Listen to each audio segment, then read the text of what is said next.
আর সংসদ ভবনে যাওয়ার আগে আজ মুখ্যমন্ত্রী শুভেন্দু অধিকারী দিল্লির বঙ্গভবনে বৈঠক করেন এনসিপিআই সাংসদদের সঙ্গে। বঙ্গভবনে এনসিপিআই এর সঙ্গে 1 ঘন্টারও বেশি সময় ধরে বৈঠক করেন মুখ্যমন্ত্রী শুভেন্দু অধিকারী, যেখানে তৃণমূল ত্যাগী রাজ্যসভার 3 জন বিজেপি সাংসদ সুখেন্দু শেখর রায়, সুস্মিতা দেব, প্রকাশচিক বড়াইকরাও উপস্থিত ছিলেন। এনডিএর বৈঠকে গড়হাজির থেকেও বঙ্গভবনে উপস্থিত ছিলেন মুর্শিদাবাদের 3 জন সাংসদ আবু তাহের, খলিলুর রহমান এবং ইউসুফ পাঠান।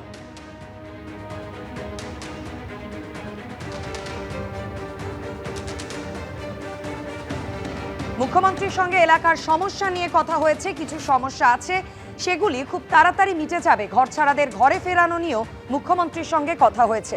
বৈঠকের পর এমনটাই দাবি তৃণমূল ত্যাগী এনসিপিআই সাংসদ সুদীপ বন্দ্যোপাধ্যায়ের।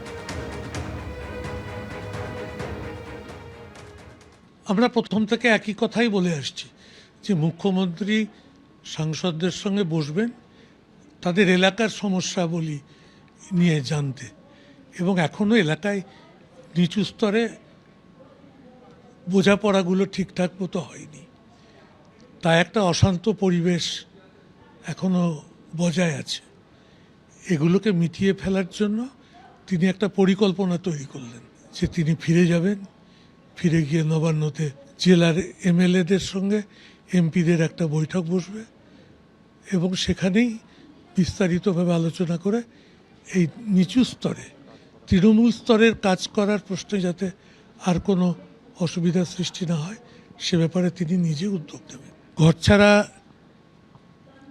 খুব প্রথম শ্রেণীর নামী কর্মীরা, এটা নিয়ে আমার সঙ্গে মুখ্যমন্ত্রীর কথা চলছে এবং এটা আমি আবার আজকে রিপিট করেছি, কিন্তু উনি নিশ্চয়ই বলেছেন যে লোকসভার অধিবেশনের পর এগুলো কলকাতায় গিয়ে বসে একত্রিত হয়ে সবগুলো মিটিয়ে নিতে হবে। দিল্লির বঙ্গভবনে মুখ্যমন্ত্রীর সঙ্গে এনসিপিআই এর 19 জন সাংসদের প্রায় 1 ঘন্টারও বেশি সময় ধরে বৈঠক হয় এবং বৈঠক শেষে বেরিয়ে তৃণমূল ত্যাগী এনসিপিআই এর সাংসদরা বলছেন যে মুখ্যমন্ত্রীর সঙ্গে বৈঠক হয়েছে, বৈঠক ফলপ্রসূ হয়েছে, একসঙ্গে কাজ করার কথা বলেছেন মুখ্যমন্ত্রী, এলাকার উন্নয়ন নিয়ে কথা হয়েছে। আমি পরপর আপনাদের শোনাবো বীরভূমের সাংসদ শতাব্দী রায় এবং হুগলির সাংসদ রচনা বন্দ্যোপাধ্যায় এই বৈঠক শেষের পর কে কি বললেন।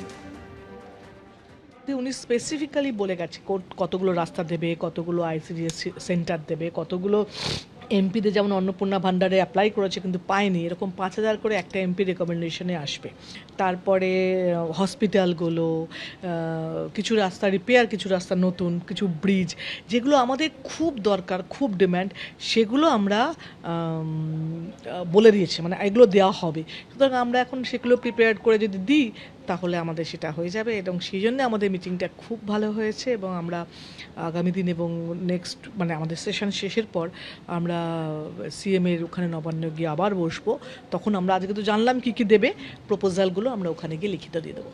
দেখুন, আমরা অনেক দিন ধরে অপেক্ষায় ছিলাম যে আমরা অনারেবল সিএম এর সাথে একটু বসবো, তো সেই জন্যই আজকে উনি এসেছিলেন এবং এটা অনেক দিন ধরে আমাদের একটা পেন্ডিং মিটিং ছিল যেটা হলো এবং আমাদের সকলের অনেক প্রশ্নের ঝুলি নিয়ে আমরা ছিলাম সবাই, আমাদের কনস্টিটুয়েন্সি ডেভেলপমেন্টের ব্যাপারে কিভাবে আমরা এগোবো। সব থেকে যেটা প্লাস পয়েন্ট এবং আমরা ভীষণ খুশি সেটা হচ্ছে উনি আমাদের যেভাবে গাইড করেছেন, যেভাবে অ্যাডভাইস দিয়েছেন এবং আগামী দিনে যে কর্মসূচি উনি আমাদেরকে দিয়েছেন, we are extremely happy for that. কি কর্মসূচি দিলেন?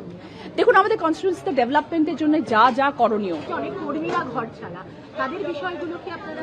ডেফিনেটলি আমরা আমাদের এই কনস্টিটুয়েন্সিতে আমরা যা যা কোনো মানুষ সাথে অসুবিধায় না পড়েন এবং সব মানুষের পাশে যাতে আমরা থাকতে পারি এবং কেউ যেন ঘর ছাড়া হয়ে না থাকেন সেই আশ্বাসও উনি দিয়েছেন যে ওনাদেরকে বলুন যে ওনারা নির্দ্বিধায় কোনো ভয় না নিয়ে যেন এগিয়ে যায়, মানুষের সাথে থাকুন, মানুষের পাশে থাকুন, আপনাদের সাথে আমরা আছি। মুখ্যমন্ত্রীর বক্তব্য আপনারা শুনছিলেন। সংসদ ভবন থেকে বেরিয়ে যাওয়ার সময় মুখ্যমন্ত্রী শুভেন্দু অধিকারী তার বক্তব্য আপনারা শুনলেন। এর আগে আপনাদের যেমনটা জানাচ্ছিলাম, আজকে যে মঙ্গল মিলন বৈঠক ছিল এনডিএ, সেই বৈঠকে গড় হাজির রইলেন মুর্শিদাবাদ জেলার 3 জন সাংসদ। আবু তাহের খান তাদের মধ্যে কি জানালেন শুনবো।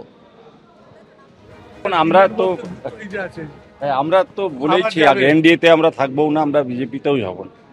আমাদের সমস্যা সব থেকে বেশি বাংলায়, আমাদের বিভিন্ন কাজকর্ম নিয়ে, বিভিন্ন এলাকার উন্নয়ন নিয়ে আমরা কোনোভাবেই কোনো মতেই বিজেপিও করবো না, এনডিও করবো না, এটা আপনারা নিশ্চিত থাকুন। এটাই আমরা একটা বার্তা দিচ্ছি। এনডিএ রাজ্য মিটিং ছিল, আমরা যাইনি, 3 জন সাংসদই আমরা যাইনি। আমরা এটা অনুমতি যাবো না। মুখ্যমন্ত্রী মিটিং এ কিন্তু যাচ্ছেন আপনারা, সেটা মুখ্যমন্ত্রী ডেভেলপমেন্টের ব্যাপারে ডেকেছেন, তিনি বাংলার মুখ্যমন্ত্রী, বিভিন্ন আমার উন্নয়নের কাজ আছে, তো উন্নয়নের কাজগুলোর জন্য মাননীয় মুখ্যমন্ত্রী মিটিংয়ে আমাদেরকে যেতে হবে এবং আগামী দিনে এবং পরেও যাবো। প্রশাসনিক মিটিংয়ে আমরা গেছি, আমাদের সমস্ত এমএলএরা এমপিরা সবাই প্রশাসনিক মিটিংয়ে ডাকছে, প্রশাসনিক মিটিংয়ে যাচ্ছি, দিশা কমিটি মিটিংয়ে ডাকছে, সেখানে যাচ্ছি। সুতরাং উন্নয়নের ব্যাপারে আমার এলাকার উন্নয়ন এমনিই পিছিয়ে আছে, তারপরে এলাকার উন্নয়নগুলো যদি না হয় তাহলে তাতে আরও আমরা পিছিয়ে যাব, বিশেষ করে মুর্শিদাবাদের মানুষ। যে জিনিসগুলো আমরা বাংলার মানুষের যেগুলো স্বার্থ বিরোধী, সেই সমস্ত জিনিসে বিশেষ করে মাইনরিটি কমিউনিটির স্বার্থ যেখানে বিঘ্ন হবে, যেখানে স্বার্থ ক্ষুণ্ণ হবে, সেই রকম জায়গায় আমরা সমর্থন করব না। যদি বিপন্ন হয় বাংলার মাইনরিটি কমিউনিটি, যেখান থেকে আমরা নির্বাচিত হয়েছি মুর্শিদাবাদ জেলা, সেই সমস্ত মুসলিম ভাইদের যদি স্বার্থ বিরোধী কোনো বিল আসে, সেই বিলে আমরা সই স্বাক্ষর বা কিছু আমরা করব না। এবিপি আনন্দ, এগিয়ে থাকে, এগিয়ে রাখে।